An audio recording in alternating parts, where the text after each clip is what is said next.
Invincible podcast. This podcast today is sponsored by Manscaped. Like this, right? Our friends at Manscaped specialise in grooming below the waist, ensuring that your boys are always in top form, just like your favourite players on the pitch. Every man is responsible for their two little boys below their waist, right? And when the little guys have more hair than they need, trust Manscaped for all of your grooming dreams. Join the 10 million men worldwide who trust Manscaped for their grooming needs. You can order their range of trimmers, including the Lawnmower 3.0, this one, the Lawnmower 4.0, and the 5.0 Ultra. Available right now. Each trimmer is equipped with skin-safe TM technology and an LED light spotlight and unique features tailored for the different grooming needs. And yes, these trimmers are waterproof too and come with a travel case. You can see it here. Come with a travel case as well, right? For all of your travel features, just like we've just been over there in Munich. Perfect for grooming on the go, Julian. This right here is on the cutting edge. The cutting edge of cutting pubes. Upgrade your ball trimmer and your life will follow. Go to manscaped.com/invincible for 20% off your order and free shipping. That's 20% off plus free shipping, and use the code INVINCIBLE use the code INVINCIBLE when you're visiting manscaped.com/invincible. And guess what, guys? Don't worry. I've sorted you guys out as well. Oh, lovely. One for you, Lee. Thank you very much. And one for you, Julian. Oh, thank you. Right? No excuses, guys. Yeah, You've got to look after the little guys down below. Have a feel of this ball. That's what they look like afterwards. Go on, have a good feel of it. That's what it's nice and smooth, like, you know. Is this one with a spotlight? Yeah, they've all got all got the spotlight on them. Great. Yeah, they've all got the spotlight. So they can double up as a torch. Huh? Double up as a torch. Well, it's double up as a torch. You know what I mean? It's supposed to be. You use it for. You know what? Exciting. Some need the light more than others.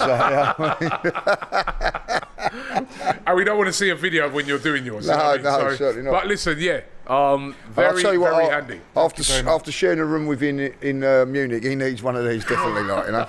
It's too much information, guys. It's too much. Anyway, we just literally today returned back from Munich. What can I say? Great trip. Yeah, and if you guys haven't already seen it, make sure you check out the vlog. We had a load of fun over there. We've been doing right throughout this European adventure this year in the Champions League. But our European adventure in the Champions League came to an end. Beaten 1-0 by Bayern Munich. A game of two, a bit like the Villa game. First half, I thought Arsenal played well. We were all very satisfied with the performance in the first half, and we were all pretty optimistic that we could get something out of the game. But in the second half, I mean, we didn't turn up. Both games were really, really tight affairs that turned on mistakes, as far as we were concerned. Bit of an error for their goal. You know what I mean? Martinelli switches off. Ben White doesn't stop the cross from coming in. You were saying that you felt even Raya could have done it slightly better. But it's the one goal that sends Bayern Munich through to the next round, Lee, and we are out.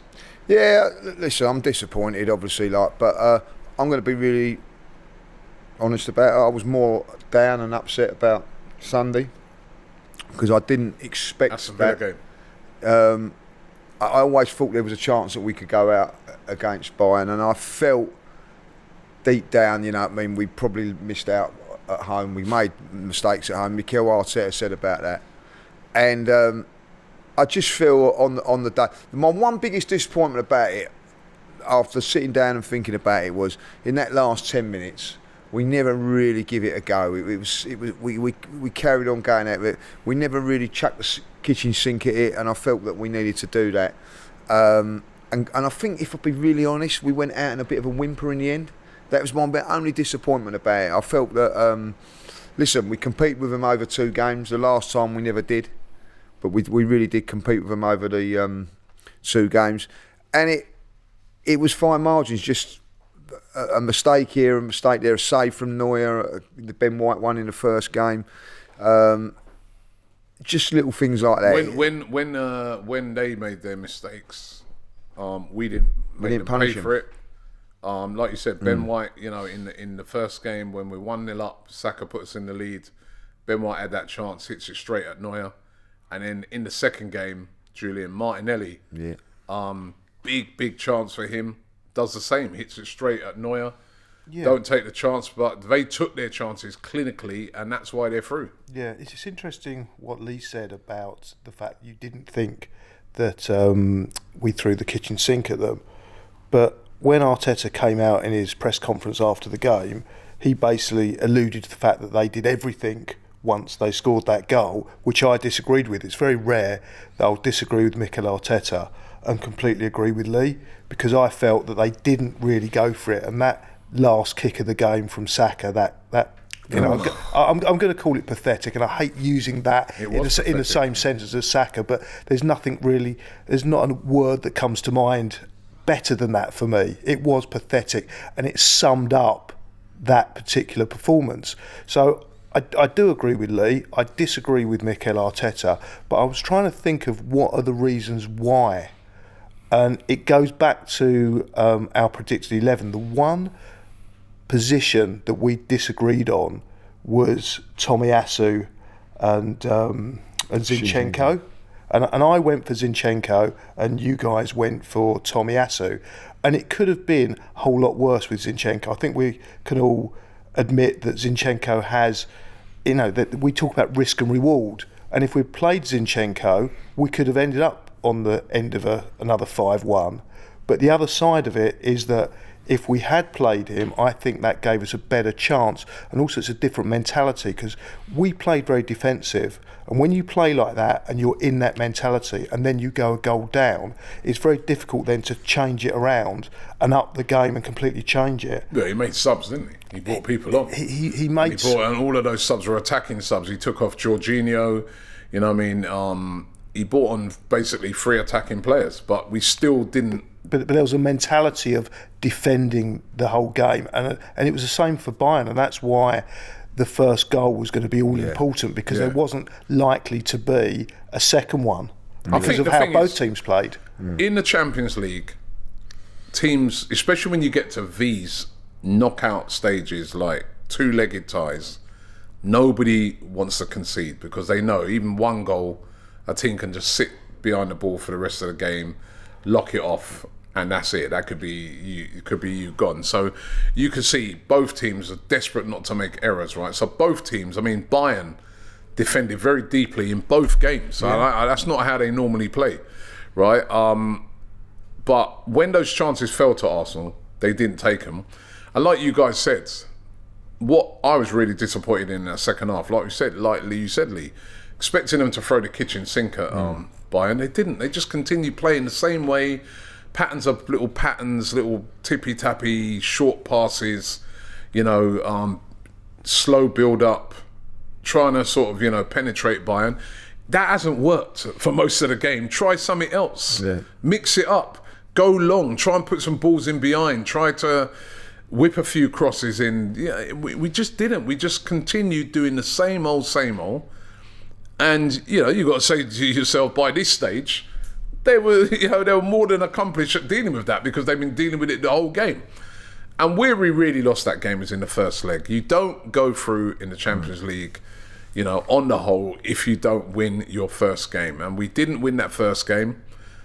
It could have turned with that penalty shot at the end of that first game. We all, remember that, but when we didn't win that first game, you're always up against it when you've got to go away to somewhere like the Allianz, which is a very, I wouldn't call it hostile, but it's a huge stadium, 75,000 fans. They're very noisy, they're very loud, and they've got Champions League pedigree. They're in it every single year, and they've won it many times. Yeah, I think a lot of people have been a bit, having a little bit of banter about Arsenal and all that, saying, it's the worst Bayern Munich team and blah, blah, blah, blah, blah. The one thing that I did get from it and walking away from the stadium was that it might not be their best team and there weren't a lot in it, but you could see that they've played in the Champions League before. They knew how to play. I think we were saying there was only 2 players that have played in the Champions. I know they've won it in Havertz and Jorginho, but they're serial Champions League players. You know, like Saliba. They're in it every year. Yeah, Saliba, Gabriel. That was his first Champions League campaign. And even Eric Dyer. Eric Dyer played in more semi-finals than Arsenal, or same amount of semi-finals as Arsenal have. And you know, Shinchenko and Jesus have that experience. Look, listen, I went with the exact team that Mikel done, so I'm not going to criticise that was what I would have gone with. But hindsight's a wonderful thing. Do you play your more experienced Champions League players? When you see how experienced they were in the Champions League, they just had that little bit more know-how than us to just get over the line. And I also have to say, I think, and I'm not criticising Mikel when I say that, he was found out as well. It was his first Champions League campaign, and as I said in his defence yesterday, no one done any better than us from England at the end of the day in the Champions League. But I just feel Thomas Tuchel has got that little bit more experience as well, and we just got found out a little bit, and we just got to hold it and learn from it. I think it's a lot as well. Like, nerves start to kick in because you don't want to give away a goal. You don't know what. I mean, I've seen it right throughout this. I saw it in a Porto game. I saw it again last night. And that is the inexperience of Arsenal's team. And like you said, a team like Bayern that are in it every single year that the Champions League's on, they're always in it. Every year. They're never not in it. That accounts for a lot. And the pleasing thing was, we competed with Bayern Munich over the 2 legs. You know what I mean? All them years ago when Ivan Gazidis said, listen, we're moving to the Emirates Stadium to compete with Bayern Munich. We finally are. Yeah, we're here. Right? It's taken a very, very long time, way longer than it should have done. But Mikel Arteta has got us on a level where we're competing. I have to say that some of the stuff I saw after the game, where people coming out saying that he should be sacked, some people coming out and saying, really having a go at him, I thought was ridiculous. And some of it that came out from people I know that I'm friends with, right? But I'm sorry, it's just my opinion. I think we have to remember where we've been. That's the first time we've been in the Champions League for 7 years. We ain't even been in it. I think that's the first time. I saw yesterday, they said that's the first time we've been in a quarterfinals for 14 years. Yep. 14 years since Arsenal Football Club have been in a quarter-final. And we've only been to semi-finals twice. He's in a quarter-final up against Bayern, serial, winners, serial, team that are in it, that have built a team to try and win the Champions League. That's why they went and bought Harry Kane for all that money and stuff like that. That's not a given. When that tie came out, most people, right, saw it as a very, very difficult tie. They're like, boy, we got to get past Bayern. And even then, it's City or Real Madrid. Maybe Arsenal could do this, but let's be real. We would have, when the betting was being put down on that, we were the least favourites, and we fought Bayern all the way. So I think to say things like he should be sacked, that's honestly, it's ridiculous. We're in the Champions League because of him. We're competing. We are competing in the Premier League, and we were competing in the Champions League. When was the last time we done that? When was the last time we had a Champions League adventure? That's the last time I was at that stadium. We got pumped 5-1. Yeah, that wasn't much of an adventure, was it, that day? No, it wasn't an adventure. It was a massacre. So I think people need to remember that. But like you said, Lee, we got to learn. We've got to learn from it. That's what it's all about, learning. And he has been learning, hasn't he? I mean, he's been learning in the Premier League. What we've seen over the last few seasons is definite progress. This was his first foray into the Champions League, and it wasn't a bad effort. I think we said before we started that if he gets the quarter-final, that would be satisfactory. We'd be satisfied with that, and I think most of us are satisfied. People saying he should be sacked for it. Well, listen, I don't think he should be sacked for it. As I said, I heard someone turn around and said, "Oh, it's his fault. We ain't got a 30-40 goal scorer, striker." And when you think about it, I think he actually said something along those lines. Well, Pep has, and they still went out. It's it's fine margins in that competition, and at the end of it, you know, other teams will mock us and call us bottle jobs and everything like that. Two of the clubs, in Manchester United and Newcastle, didn't even get out of their groups. Manchester United finished bottom of their group. Yeah. Bottom. And then Manchester City, who won the treble last season. So did Newcastle. Newcastle as well. They both finished bottom of their group. And Manchester City did no better than us in it. And they've got the elite manager, they've got the elite striker, they've got this great squad and all that. Didn't do better than what we done. It's a tough competition. Manchester City have been in it for a few years now. That's their first final that they won, didn't it? They've been in the final before, but it took them quite a long time, quite a few seasons to get to that stage. They were going out in the round of 16 quite often. They have learned over years of being in it, and now they're getting to quarterfinals, semi-finals, and winning it. I think the thing is as well that it was backed up by a horror show against Aston Villa. A horror half. At the weekend. Well, horror half. Yeah, I guess so, but it was a horror show because, you know, Liverpool had dropped points. Arsenal had a massive opportunity to put daylight between us and Liverpool and go to the top of the league, and we blew it against Aston Villa. And again, we made mistakes in that game. We conceded goals, something that we haven't been doing. That is the problem, isn't it? The question has to be asked now. That, are the wheels falling off? That is the question, and this is where I think now, Mikel, and when people are saying about this and progress and all that, like, you know, I was talking to someone before I come in about progress. You know, if Arsenal go to Wolves and foul and lose that game, and then they go and lose another game, all of a sudden you look at it and go, it's exactly what has happened the year before has happened again the year before that. So where's the progress? So this, I think now, for Mikel, he's got to get the Arsenal, for me now, to stop the pressure and talk under Mikel, he has got to go in to the next two games. Manchester City have to go into their next game with Arsenal being 4 points clear of them. That means going to Wolves, going to Chelsea and winning. He has to get this group of players back on track. And I think that there's no excuses now. No excuse. I don't want one excuse coming out of anybody. Oh, this and that. Oh, we're progressing. We're doing that. You have got to go to Wolves and get 3 points, and you've got to go to Chelsea and get 3 points. Chelsea's at home, isn't it? At Chelsea at home. And because if you do not do that, you're not winning this league. Right? You are not winning this league. You have now got to put a little bit of pressure somewhere onto Manchester City. And if we are to go up to Wolves and lose or not win, that's 4 games on the spin without winning. That is not progressing. That is not doing things the way it should be. So I think there's going to be real pressure on Mikel now. You know, for obvious reasons, desperate that we get the result against Wolves and then against Chelsea. But even a couple of my Chelsea mates are on the phone, looking forward to the game now. Like, you know, that everybody should be fearing coming here. And we shouldn't be fearing going to Wolves, should we? But I'm going to be honest, I'm a little bit nervous about now because you're always nervous. Have you ever been to a game and not been nervous and not been a bit depressive and not been a bit cynical and not been a bit negative? Funny that if you look back at it, do you remember when we played Newcastle? We'd lost to Porto, and I said, different game, we'll win that game, different mentality.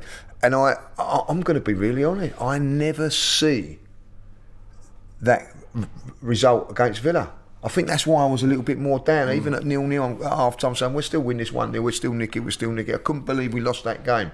I've had a lot of confidence going into the games. I had a lot of confidence that we'd go and beat Brighton. But no, you didn't. I know, I did say we would. No, I was sat next to you. No. If you have a look at my predictions, I said 2-0 we'd beat Brighton. Yeah, but off camera, I sit next to you. No. What do you mean, no? Yes, I do. No, yeah, but I never said you was the one that was going, oh, it's a little bit better. I didn't. Never ever, with that defence, I was always confident. But what I've seen in the last couple your of actual games, words were, we're going to lose. Saka hasn't touched the ball and we're going to lose. No, I said like, you know what I mean? I don't listen to what he's saying. I'm getting bullied. Sure I'm getting bullied here. But what I'm saying is, no, I felt confident going into the last few games. You know what I mean? I weren't confident so much in the Munich game because it was different competition, whatever. But the Aston Villa game shook me. You know, the defensive frailties were back. Maybe because the pressure is on. I do think, and I did say to you guys, I said if we'd have beat, and I've noticed a lot of other people have said after, you know, if Liverpool would have won that game, I think Arsenal would have won that game. I think there was pressure on, and there's going to be pressure on Saturday now, like, you know, and I think they've got to respond. And if Mikel doesn't respond and we go out on a whimper, people are, we're progressing. No, we're not. What will you say? Well, you keep saying people. I want to know what you say. I'm going to be really honest now. If he doesn't win these next two games, I'm looking at him and thinking, are you the man to just take? I think he's fantastic at this moment, but we're not talking about getting to. Are you the man to get us to that next level? Are you the one to do it? I at this moment in time, I believe that he still can. But if he doesn't beat Wolves and he doesn't beat Chelsea, and we end up losing both of those games or drawing one and losing one, I'm going to be questioning it. You think that's fair, Julian? It depends what the questions are. If you're questioning the reasons why, then fine. But then we could be in a situation where we win 6 games and we still come second. That's completely different. That's different, though. You've done your business. If he does that, you know what I mean? Like, no. Because even in those 6 games, Julian, there's going to be some pressures. There's going to be some difficult moments. It is going to be difficult. But if he navigates all of that, then you just have to hold your hands up and say, look, well, you put the pressure on Man City and we didn't quite do it. Remember, Man City don't necessarily, like, let's just say Arsenal were flawless from now to the end of the season, won every game. Yeah. Man City wouldn't actually have to lose a game. They could just draw one game. And our better goal difference would get, which was interesting because when we were watching the penalties... But if they drew one game and Arsenal... Yeah. And Arsenal, because they're 2 points above, Arsenal would be above by a point. No, I think it would be level. And we'd win it on goal difference, so long as they don't outscore us too much in the other games that they win. But what I found interesting was that when we were doing the fan cams, we took a few minutes off to watch the Man City penalties, and you were supporting, well, I wouldn't say you were supporting Real Madrid, but you were both very supportive of Manchester City going out. And I'm not. Because every City fan wanted Arsenal to go out, that's why. Which is fine. And I took great pleasure in seeing City get eliminated. But for me, it was more important that they stayed in, because I thought it was of benefit for Arsenal for them to actually stay into the competition. And do you know why? Do you know what? And I'm going to say this now. Robbie changed my mind of that same thing, because I thought that last season, I'll keep them in it, keep it in it, and they went on and won every single game. Yeah. And Robbie said to me, "No, we don't want, once they get on the momentum and all that. Let's get these out of this competition now." Like, and do you know what? In that moment there, I thought about last season. And I thought, do you know what? I'm with Robbie on this one, and that's why I did change my mind. The momentum when you're playing like game after game after game, right? And all of them are big games. And if you're winning those games, you're unstoppable. Yeah. And they're all big games. I see what you're saying. I mean, I haven't said it yet. Sometimes when you got a game and you got to rest for a week, then a big game at the end of the week, then rest. You kind of want to rattle through them. Yes, so what you've been affected by is recency bias. The fact that you've seen last season, they went and won the treble and that happened. But for me, I try and take a step back and look rationally. And rationally is that the more games you play, the more pressure you're under, the more chance you've got of getting injuries, of being fatigued. So I get what they did last season was amazing. It was amazing that they could go on those runs. It has been done before by Manchester United. It is difficult, but for me, the more games and the more pressure games that they have to play, the more chance they've got of losing, and hopefully in the Premier League. No, so I actually didn't affect them last year, like you said. It didn't, but if you look back, it should do. And surely the more games they're playing, but then.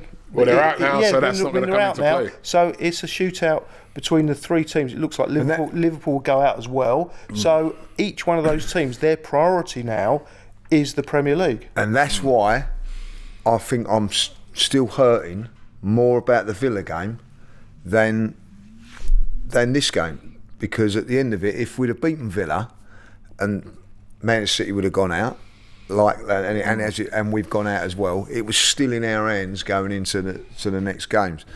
That's the way that Aston Villa game. I didn't see that coming. I'll be really honest. I didn't see us losing at home. If I looked at the games, I looked at Wolves as a little bit of a worry. Tottenham definitely, and Manchester United. I did. I looked at those 3 games away. I honestly thought home games we would reel off. Is that the mistake? You should have been looking at the Villa game, because they're actually higher ranked than all of those teams. Yeah. But home advantage, I thought, home advantage for me. And Villa's form wasn't that great. Yeah. Is that the sort of game that really knocks the confidence? Where I think it's knocked the fans and the players. Yes. They think, I don't know, man. I think it knocked the fans' confidence, because with the excess of players, supporters leaving the ground. I felt that I'm not. I say we've scored so many late goals in our times, haven't we? Over the last few, I thought even at 1-0 down we might do it, but I think even the fans thought even a draw's not good enough that day. And I do think that we had 8 minutes of injury time. Yeah, it was a long way to go, and it just for some reason I don't know what it was on that Aston Villa game. Fear. Bit of fear, I think, right? Because I think as that game goes on, the Arsenal players start to realise that, you know what? Yeah. Even if it's a draw, 0-0, that's not a good result for us. That's just as bad as losing. We need to win this game. And, but it's the fear of if we go too much for it, they could get another one, which is exactly what they did, and 2-0 and you're dead. Well, I know what you're saying, AJ, but if we'd have got a point and Man City still win every game, it didn't matter. You know what I mean? It was. I think it's a big blow, that game, psychologically. I don't know. If we'd have won that game, we would have gone. Do you know, this is how I see it? If we'd have won that game, and then we'd have gone out in it. I think we'd have all been coming in and going, right, we're out of the Champions, nothing we can do about it, but we've got now a couple of weeks where we can just focus on these 6 games. Win all these games. And we've won the league. And we haven't got that now. We haven't got that safety net, that blanket of support that we need. And it is getting harder. That's why this thing with Manchester City, I was disappointed they went out, because it really dawned on me. I mean, we got back this morning at whatever time. We haven't been to sleep. We're absolutely knackered. But we're not going to have to go and play a game of football on Saturday night. It must be so hard to be coming back at that time, because they Well, I don't think Declan Rice, Julian, has sat in the back of a car with Robbie and Cecil squashed between him for 4 hours. You know what I mean? And then expect to go and play on Saturday. I think they've had a bit of first class, if I think about it. But I hear what you're saying. I hear what you're saying. Yeah, I mean, we haven't. I was come back. I wasn't thinking about Wolves, and as soon as that's finished, suddenly, Wolves is in 3 days. I better start doing research on Wolves. And then when I've sat down, you said, we might discuss Chelsea as well. I thought, I wasn't even thinking about Chelsea. Came to go and think fast. And I have to do less preparation than they do. Listen, I'm going to be really honest with you guys. You know what I mean? It's been a week of hell. It's been a terrible week for us. This next one could be even worse. Because you've got Chelsea and Tottenham in that. Yeah, but we had a similar experience in the Invincible year, where we went out to Man United in the FA Cup, and then later on that week we went out to Chelsea in Champions League, and we were 2-1 down against Liverpool in the following week in the league, half time, and everything else then went great. And I think this is why these games are important now, Rob, because it's going to show us that these players mentally up for it. And is the manager up for guiding them over the line in these 2 games? He didn't sound too confident in his press conference after. Oh no, I see that press conference, and I did say I thought one thing that he said was really good. I hear what you're saying there, but he turned around and said, "Don't worry about it. When we get back tomorrow, we'll be focused on Wolves and everything." But he said at the time, "I don't know what to say." Yeah, maybe that's probably that's a fair point. Crestfallen, aren't they? So, but when they come in today to do their recovery sessions and all that, focus and get them onto it, and I think that they will be, but we will find out 7:30 on Saturday. Yeah. We definitely will. By the way, we've got a great vlog that we did over there in Bayern Munich. I want you to watch this clip of Julian and his six-pack. Where's this picture then, Julian? Okay, it's Picture. It's printed out. yeah, put it out. It's not quite a six-pack.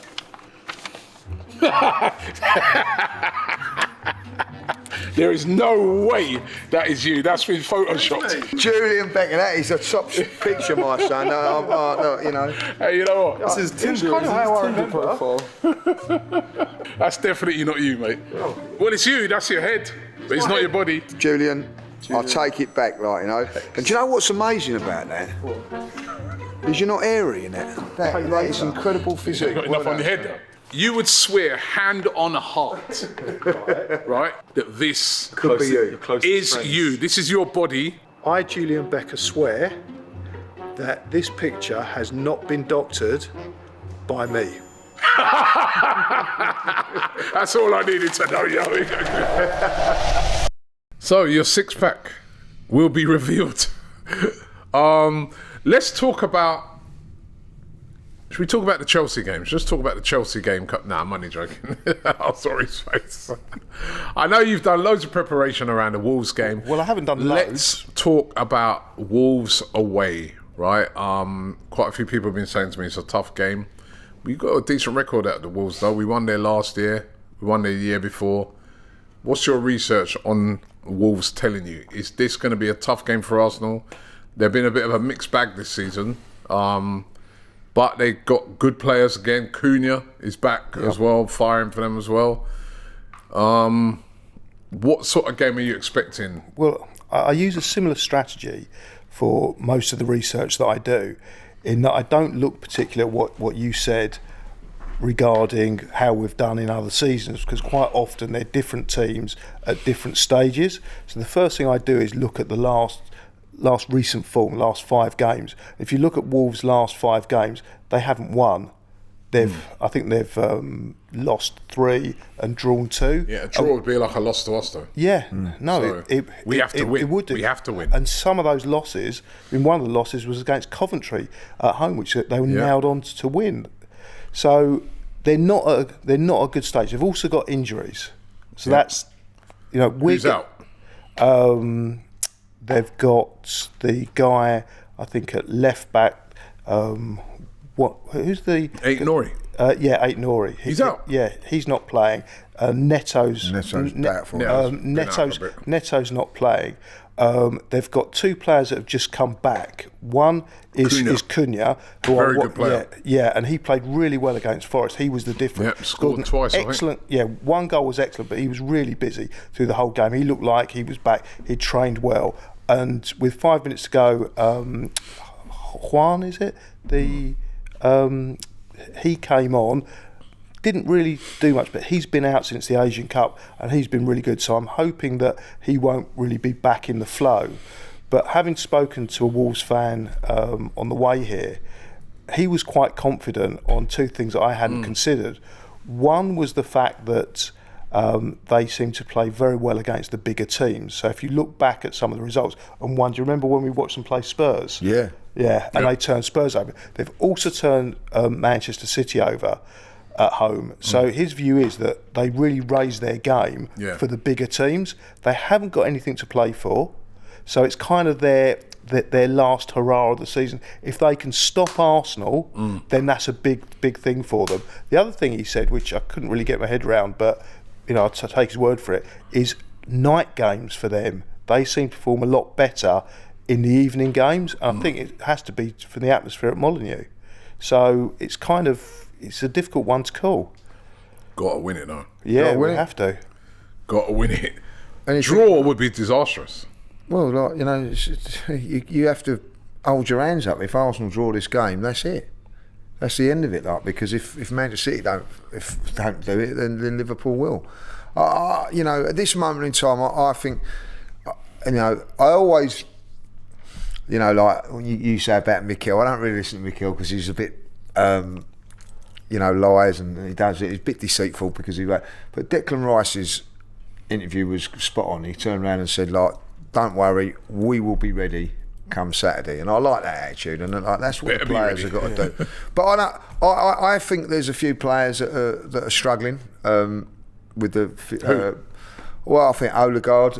You know what I mean? I have to say that his work rate is just unbelievable. Like, but can he carry on doing it for another 6 games? Can he go and do it Saturday? Can he go and do it Tuesday? But if he can't, he played badly. No, I thought it was one of our better players. He was probably one of our better players. His work rate is always there. But can he? And if you leave him out, who are you going to bring in to replicate what he does? It's very, very difficult.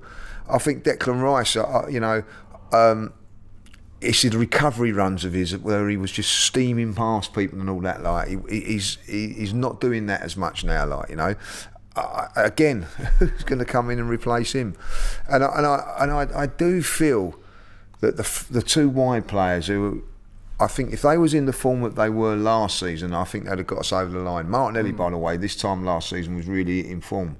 Out of everybody that weren't, we could do it into. But we need someone to really. Do you think it's more of a case of the way that Mikel's getting them to play because of the amount of ground they're both having to cover on the wings defensively? They're doing an amazing job, but as fans, we don't appreciate that as much because from these wingers, they're creative. They're the star boys of the team. You appreciate when they do something special at the other end. You don't appreciate as much when they're just running back off the ball. And they're both putting in a load of work. That's why I had a bit of an issue about this thing about it's Martinelli's fault for that goal at Bayern. I didn't think it was. I thought he came back, but it's so difficult to defend that He switched off. Yeah. So when he's looking to come back now, the Kimmich has got ahead of him and able to get a free header. I looked at that. You know, I've only seen the goal. After, you know, when you look back at it, but you have to go. You know, like we let the cross go over from the right hand side. We let the. Then, you know, I've got to say it was a little bit lazy from Ben White as well to let the cross go again, and then Martinelli, you know, doesn't do it. And the thing is, like, you know, I don't know what it is with Arsenal fans at the moment. They really look for someone. It's Martinelli at the moment that seems to be getting it. Like, you know what I mean? And he you know, but they were, you know, it was very, very lazy on the crosses. I have to say that. I thought it was a good goal, and that's the thing. You don't always have to blame someone. No. And I thought that the goals, the crosses were good. Yes, they could have been cut out. He switched off. I don't think we've done enough to stop the crosses. That's all I'm saying. Like, you know what I mean? Which isn't Martinelli's fault. Which is not Martinelli's fault. And then everybody's going, "Oh, Martinelli didn't do enough to stop him." But well, nor did the two coming in. You're right. Nor did the two defenders didn't do enough to stop the crosses. But you know, because it's the last part of the action, it's the one that is going to get it. And that's why I don't blame him as much. If I had to pinpoint one person, it would probably be Ben White for the cross that resulted for the goal. We got to get back to what we've been doing, which is keeping clean sheets away from home and scoring lots of goals away from home. Are you two feeling confident that we can do that? This is a very, very high-pressure game. It's a 7:30 kickoff. All eyes are going to be on it. Wolves know. Gary O'Neill knows. He's a very good manager, and he's nearly masterminded that victory that time was at Bournemouth over us.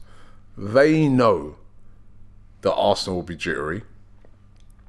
They know that if they keep it tight for a long period of that game and we haven't scored, anxiety is going to start kicking in.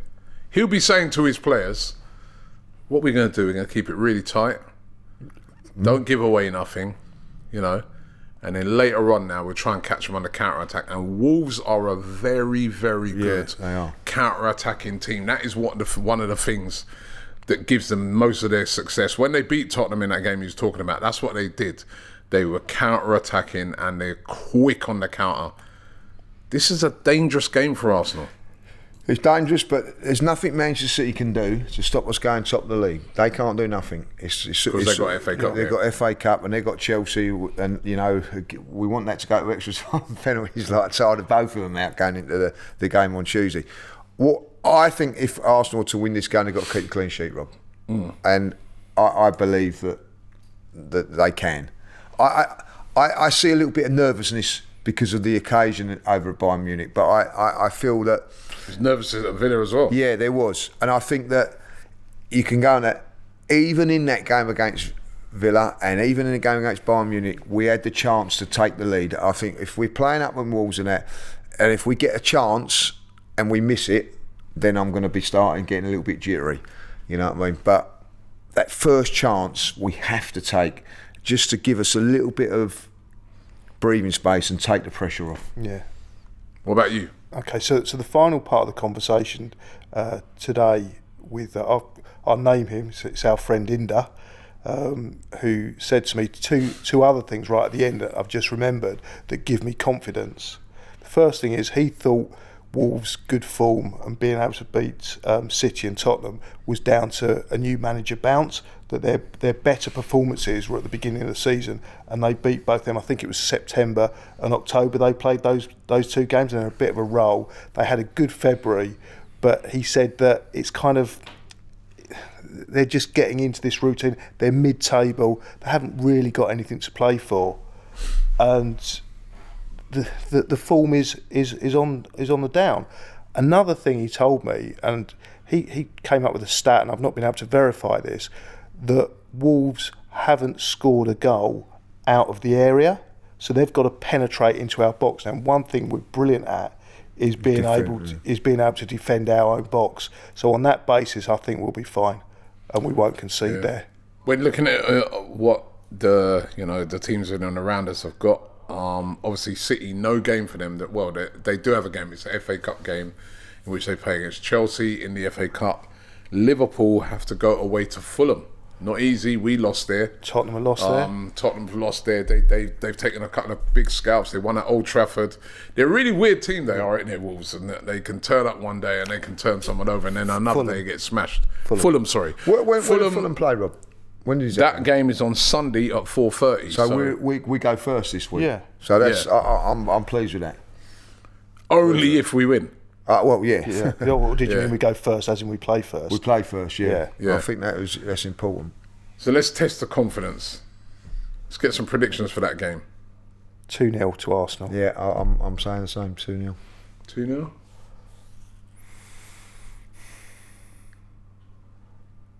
Yeah, there's got to be a response, man. There's got to be a response. There has to be a response. 2-0, I'll go 2-0. I'll go with your guys 2-0. Yeah. Oh, no, we haven't. In summary, we're playing a mid-table team with injuries who aren't on form. We have to. Chelsea a little bit different. They're on form. Chelsea is going to be, but Chelsea are another one of these teams that rise to the occasion when they're playing the bigger You don't know what teams. you're going to get with Chelsea. That's what worries me. Remember they went away and they got that draw against Man City. Yeah. You know? I wonder if they'll be affected by the fact that they've had to play in the FA Cup. But they're playing before we do. But it's just that the magnitude of playing in the FA Cup. Who do you want to win that game? Manchester City. Yeah, me too. Well, it's not a case of I want Man City to win. I just want I don't Chelsea, want none of them want win. Chelsea to lose more. Yeah, I think I want Manchester City to win that as well. I'll be honest. And what are the reasons? Just because you hate Chelsea more? No, I just think it's another game for Man City to put on their list. Which and is exactly also the point I made before with the Champions League. The one thing that Chelsea have got left in their season, the FA Cup, if that was to take them away, it might just dampen them down a little bit. Be a little bit down. Okay, for Tuesday. Okay. For Tuesday, yeah. So what's your prediction for Tuesday? I haven't researched Tuesday yet. What's your prediction? Chelsea. I think we'll beat them. I'll base it on what I saw last season when they came here. It was quite a comfortable win. I don't think we smashed them, but it was comfortable. So I would say 3-1. I'm going to go 2-1. I'll go with you 2-1. I think it might be a lot closer than we want it to be. But they're two absolutely massive and vital games. Remember, all right, we're out of the Champions League, but the season is not over yet for Arsenal. No, definitely not. Arsenal can still win the league, right? They can still win the league. They're 2 points behind Man City, and we've seen last night. We've seen Man City in a couple of games recently where, so it's a massive, massive opportunity for Arsenal, an opportunity that they have to take. Guys, thank you very much. I know all of us have sort of, come straight from, a flight and come here to do this show today. We're all a bit knackered.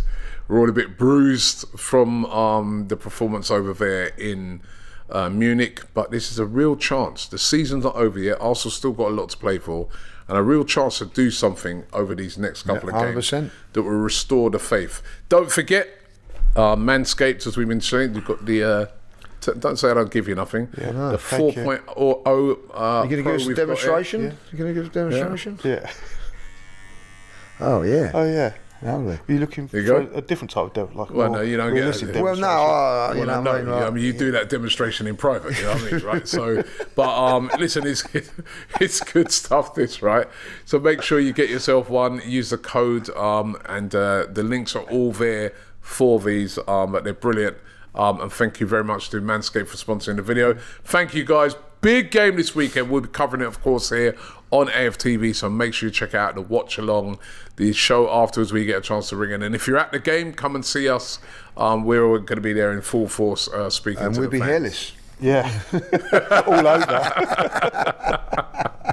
Thanks for watching the show, and we'll be back next week, hopefully talking about 2 massive wins.